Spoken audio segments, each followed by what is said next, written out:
আসসালামু আলাইকুম। আজকে আমরা আ যে টিউটোরিয়ালটা রেডি করতেছি, এই টিউটোরিয়ালটা রেডি করতেছি আ ধরেন আপনার যে রমজান মাস আসছে আপনারা শিফটটা চেঞ্জ করে দিচ্ছেন। বিশেষ করে এটা মাল্টি শিফটিং যারা করে তারা তো রেগুলারই করে। কিন্তু গার্মেন্টস এর ক্ষেত্রে যেহেতু বছরে একবার হয় তাই আমাদের হয়তো এটা টিউটোরিয়াল আকারে দিতে হচ্ছে। আম খুব সহজ কাজ। তো সেক্ষেত্রে আমরা ১ম এ চলে যাব আমাদের অফিস প্যানেলে। সেখানে গিয়ে আমাদের একটা শিফট রেডি করতে হবে যে কারণ আমাদের রামাদানের নতুন শিফট। তো সেই রকম রামাদানের নতুন শিফটটাকে আমরা রেডি করে নিব। রামা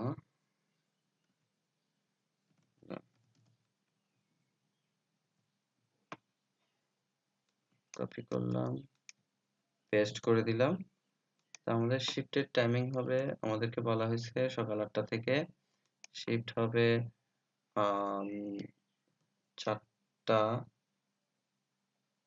পর্যন্ত, সরি ৪টা পর্যন্ত। শিফটের লেট ধরতে বলা হয়েছে সকাল ৮টা ৫ রেগুলার হয় এটা hours. Lunch break 30 minute. Lunch break 30 minute. Lunch in করবে ওনারা দুপুর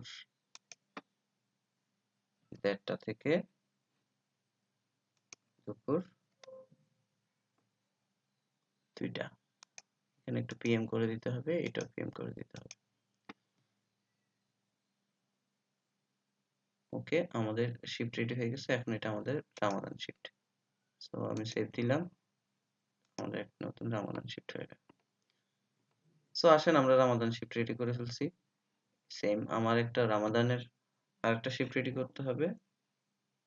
সেটা হচ্ছে রামাদান ফ্রাইডে। রামাদান ফ্রাইডেতে আমাদের শিফট হবে সিমিলারলি ৮টা থেকে বিকাল ৪টা।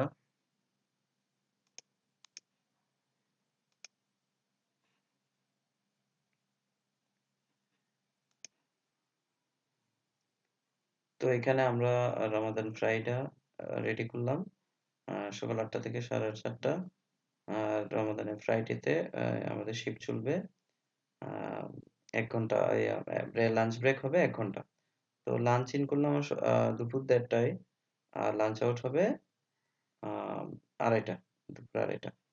তো আমার কাজ শেষ। এই রমাদান শিফট চেক করে আমরা এখানে কি দিলাম? সেভ দিয়ে দিলাম। তো আমরা আগেরটাতে একটু ভুল করছিলাম ওইটা একটু কারেকশন করে নিই। আমার ৮টা থেকে ৪:৩০ হবে এটা। আমরা এটা একটু ভুল করছিলাম। এটাকে ওকে করে নিলাম। এখানে হবে ১.৫ ঘন্টা। খেয়াল রাখবেন। এখানে লেখার সময় আপনারা AM, PM গুলো যাতে মিস্টেক না হয়। তো এখন এটা যেহেতু ০.৫ ঘন্টা রেগুলার ডে তে ০.৫ ঘন্টা ব্রেক তাই আমরা কি করলাম? আমরা করলাম ১:৩০ থেকে ২টা করলাম। Just update. তো আমাদের ২ টো শিফট রেডি হয়ে গেছে। এবার আসেন আমরা আ রোটেশন করব। এখন রোটেশন করতে অ্যাটেন্ডেন্স সিস্টেমে যাবেন, শিফট রোটেশন এ আসবেন। তো আমরা রেগুলার রোটেশন যারা আমরা রেগুলার ৮টা ৫ টার ডিউটি করেন তাদের জন্য আমরা রামাদানের শিফট রেডি করতেছি। ক্লিক করে আমি এখানে লোড করলাম, অল চেক করলাম, ডান দিকে নিয়ে আসলাম, অল চেক করলাম। আজকে ১৯ তারিখ থেকে আগামী আ মার্চের ১৯-২০ তারিখ পর্যন্ত আমরা এটাকে নির্দিষ্ট টাইম হিসাব করে সেট করে দিলাম। করে এখান দিয়ে উপরে ডান দিকে নতুন রোটেশন আজকে থেকে কাজ কন্টিনিউ হবে। নিচের দিকে চলে আসলাম।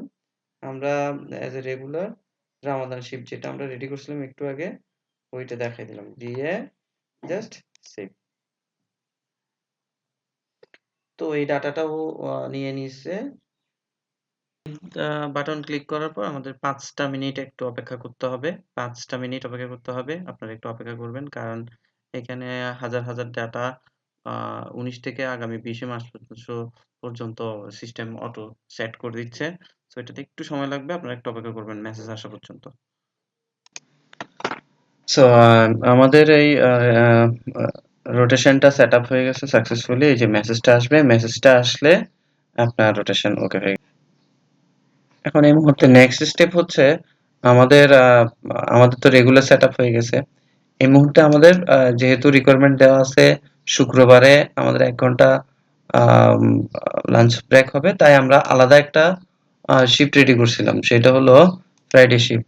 সো আমাদের একটু আম, এই যে ফেব্রুয়ারি মাস আগামী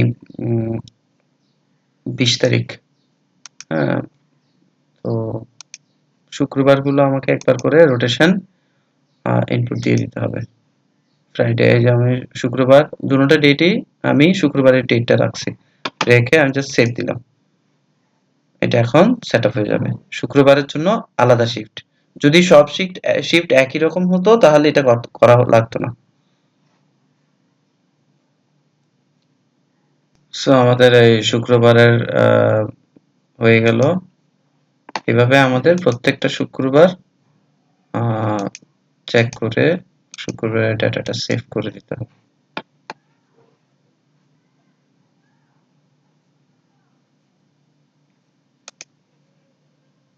এই যে আমাদের শুক্রবারটা সেট আপ হয়ে গেল। এভাবে প্রত্যেকটা শুক্রবার দিয়ে দিলাম আমরা। আচ্ছা, 13 তারিখ সিলেক্ট করলাম, জাস্ট সেভ। অল্প কিছুক্ষণ সময় অপেক্ষা করবেন, হয়ে যাবে ইনশাল্লাহ। 13 তারিখে শুক্রবার সেট আপটা হয়ে গেল। এরপরে আমরা আবার 13 তারিখের পরে 20 তারিখটা করে দিয়ে দিই। এই হলো আমাদের টোটাল রোটেশন সেট আপটা। আশা করি সবাই বুঝছেন। ধন্যবাদ সবাইকে। আসসালামু আলাইকুম।